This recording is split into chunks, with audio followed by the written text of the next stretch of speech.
শ্রীমদ্ ভগবদ গীতার দ্বিতীয় অধ্যায়ের নাম সাংখ্যযোগ। গীতার তৃতীয় অধ্যায়ের নাম কর্মযোগ এবং শ্রীমদ্ ভগবদ গীতার চতুর্থ অধ্যায়ের নাম জ্ঞানযোগ। বুদ্ধিজন, প্রথমেই জানতে হবে সাংখ্য কাকে বলে। ভক্তগণ,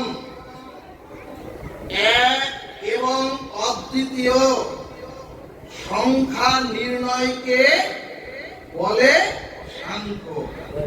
তার মানে এক ভগবান ব্যতীত, তার মানে এক অনাদির আদি গোবিন্দ পরম পুরুষ পরমেশ্বর ভগবান ব্যতীত দ্বিতীয় কোন তত্ত্ব নাই। অর্থাৎ সুধীজন, বাবা রিপিট হচ্ছে কেন? অর্থাৎ সুধীজন, সর্বভূতে এক ভগবানই বিরাজ করেন, এটা জানার নামই হলো সাংখ্য। এখানে ভাগবত সিদ্ধান্তে বললেন এক এবং অদ্বিতীয় ভগবান ব্যতীত এই চরাচরের আর সব তত্ত্ব হচ্ছে স্বপ্ন মাত্র। অর্থাৎ সুধীজন, স্বপ্ন কখনো সত্য নয়। এখানে চৈতন্য ভাগবত দৃষ্টান্তে বললেন স্বপ্নে আমরা যেমন রাজা হয়ে যাচ্ছি, স্বপ্নে আমরা যেমন বিমানে নীল আকাশে ঘুরে বেড়াচ্ছি, স্বপ্নে আমরা যেমন নীল সমুদ্রের জাহাজে দেশ দেশান্তরে ঘুরে বেড়াচ্ছি, কিন্তু স্বপ্ন ভেঙে গেলেই সব মিছে। ঠিক তদ্রূপ জগৎ হচ্ছে স্বপ্নময়, এ চরাচর জগৎ হচ্ছে স্বপ্নময়, কিন্তু এক এবং অদ্বিতীয় ভগবান হচ্ছেন একমাত্র তত্ত্ব। এই কারণেই শ্রীমদ্ ভগবদ গীতা বললেন, ওগো মায়া মোহ স্বপ্ন ছেড়ে, ওগো তোমরা মায়ার প্রহেলিকা ছেড়ে এক ঈশ্বর তত্ত্বকে জানার নাম হলো সাংখ্য। এরপরে দ্বিতীয় অধ্যায় হলো কর্মযোগ। সুধীজন, কর্ম কখনো শেষ হয় না, কিন্তু কর্ম আপনাকে আমাকে অবশ্যই শেষ করতে হবে। ভাগবত বললেন, ওগো কর্ম যতদিন আপনার জীবন থেকে বিশ্রাম না পাবে, ততদিনে আপনি আমি কখনোই প্রেম ভক্তি ভজনে শুরুই করতে পারবো না। জয় নিতাই গৌর হরি বল। অর্থাৎ সুধীজন, এখন আমাদের জানতে হবে কর্মটা কি। শাস্ত্র বললেন ইন্দ্রিয় দিয়ে যে ক্রিয়া সংগঠিত হয় তার নামই হচ্ছে কর্ম। সুধীজন, অর্থাৎ আমরা চোখ দিয়ে দেখা বলুন, হাত দিয়ে কর্ম করা বলুন, মন দিয়ে যদি কোনো কিছু ভাবনা চিন্তা করা বলুন, অথবা আমরা যদি স্মৃতি নিয়ে কোনো গবেষণা করি, এ সব হচ্ছে কর্ম। শ্রী ভগবান বললেন, ওগো কর্ম কখনো তোমাদের নিষ্কৃতি দেবে না, কিন্তু তোমাদের প্রারব্ধ, তোমাদের সঞ্চিত, তোমাদের ক্রিয়মান কর্ম থেকে উদ্ধার অবশ্যই হতে হবে, এবং উদ্ধারের একমাত্র পথ হলো হে অর্জুন, হে অর্জুন রূপী জগৎজিৎ, তুমি কর্তৃত্ব অভিমান ছেড়ে, হে অর্জুন রূপী জগৎজিৎ, তোমরা আমাকে সমর্পিত হয়ে যদি কর্মটা করতে পারো, তাহলে ওই কর্ম আর কোন ফলের কারণ তোমাদের জন্য হবে না। বলো না গো রাধে রাধে। চৈতন্য ভাগবত দৃষ্টান্তে বললেন, ধান থেকে ধানের খোসাটা ছাড়িয়ে ওই চাউলকে সার, জল, সেচন দিয়েও যদি কোনো ক্ষেত্রে রোপণ করি, ওখান থেকে কোনো অঙ্কুর উদ্গমন হবে না। ভাগবত বললেন, ওগো তাহলে ওই যে খোসাটা, ওই খোসাটাই হলো একটা ঝামেলার কারণ। অর্থাৎ হে প্রভু, আমি কোনো কর্তা নই। হে প্রভু,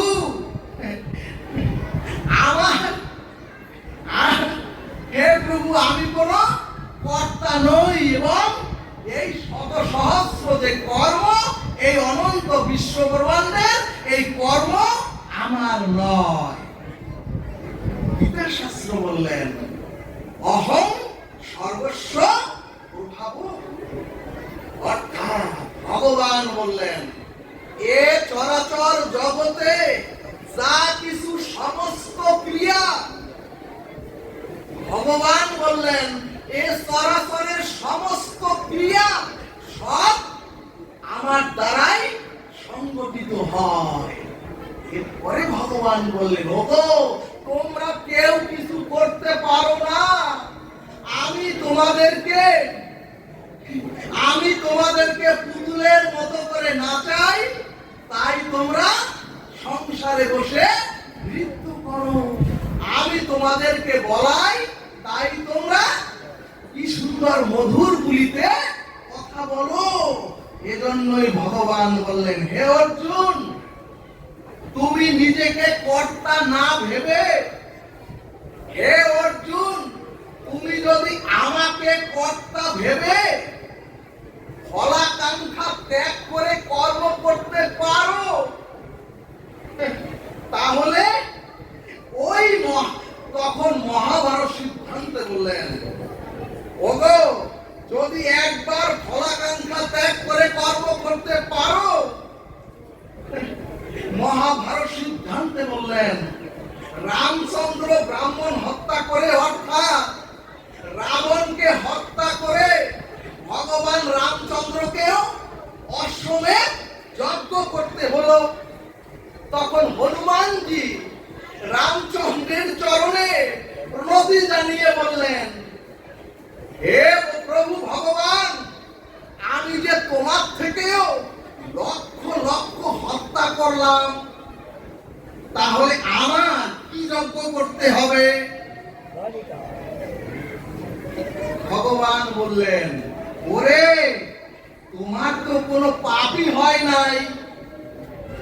তখন হনুমান বললেন, কেন প্রভু, আমি তো তোমার থেকে আরো বহু বহু মেরেছি।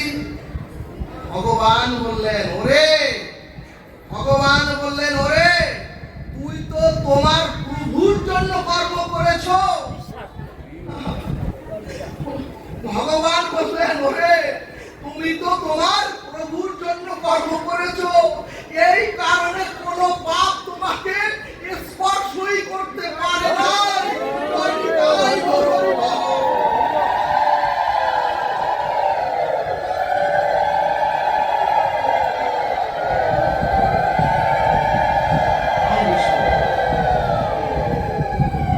কাজেই সুধীজন যারা শুনছেন, আজ থেকে যদি আমি নিজে কর্তা নই ভেবে ভগবানের উদ্দেশ্যে যদি কর্মটুকু সমর্পণ করতে পারেন, এই কর্তৃত্ব অভিমান ত্যাগ করে ফলাকাঙ্ক্ষা বর্জিত হয়ে যদি কর্মের রহস্য আজকে আপনারা জানতে পারেন, তখনই ভগবান বললেন, ওগো কর্ম থেকে সম্পূর্ণ নিষ্কৃতি পেয়ে আজকেই আপনারা চিরমুক্তি পাবেন। জয় নিতাই গৌর হরিবল।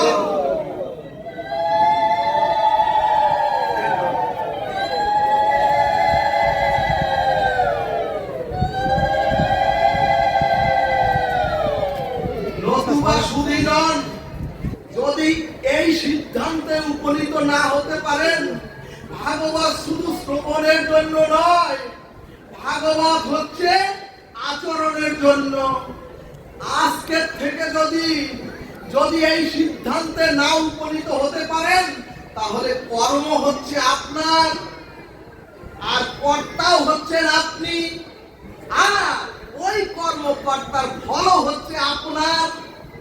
অর্থাৎ কোটি জন্মেও ওই কর্মফল আর পুরাবে না, গতাগতি পুনঃ হবে।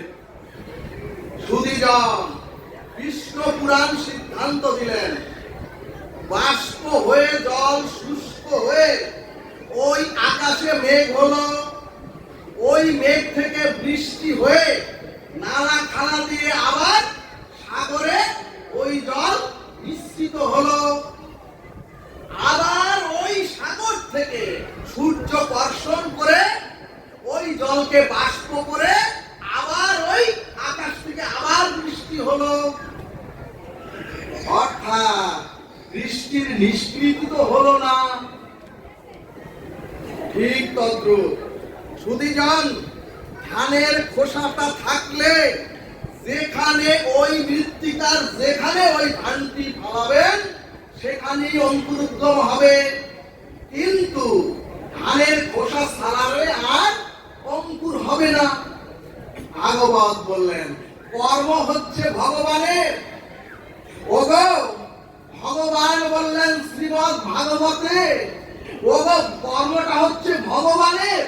কাজী আমরা সকলে কর্তৃত্ব অভিমান ত্যাগ করে ভগবানকে সমর্পণ করে কর্মটা যদি করতে পারি, তাহলে কর্ম আমাকে আর বাঁধতে পারবে না। প্রেম সে বলো রাধে রাধে। এরপর গীতার জ্ঞান যোগটা কি? আমরা তো শ্রীমদ্ ভগবত গীতা প্রত্যেকেই পড়ি, জ্ঞান যোগটা কি? সুধীজন বিবেক অবিবেক, কর্তব্য অকর্তব্য, ভালো মন্দ অথবা সৎ অসৎ তত্ত্বকে জেনে সৎ মঙ্গল কর্তব্য ত্যাগ বিবেককে গ্রহণ করার নাম হলো জ্ঞান। সুধীজন ভাগবত বললেন, ওগো পথে একটি কাঁটা পড়লে বা কাঁটা দেখলে যেমন কাঁটা সাবধানে ফেলতে হয়, সুধীজন ঠিক তদ্রূপ বিবেককে গ্রহণ করে অবিবেককে ত্যাগ করেন। ঠিক তদ্রূপ সৎকে গ্রহণ করে যদি অসৎকে ত্যাগ করেন, যদি ভালোটা গ্রহণ করে যদি মন্দটাকে ত্যাগ করতে পারেন, ভাগবত বললেন এই ত্যাগ করার নাম হলো জ্ঞান। এবং সুধীজন এই সাংখ্য কর্ম আর এই জ্ঞান, এই ত্রিবিধ জ্ঞানকে যদি আপনি আরোহণ করতে পারেন, অর্থাৎ গীতার এইটুকু গ্রহণ করে যদি জীবন পরিচালিত করতে পারেন, তাহলে আপনারা ভগবানের পরাভক্তি লাভ করে প্রত্যেকে আপনারা ব্রজের পথের যাত্রী হবেন।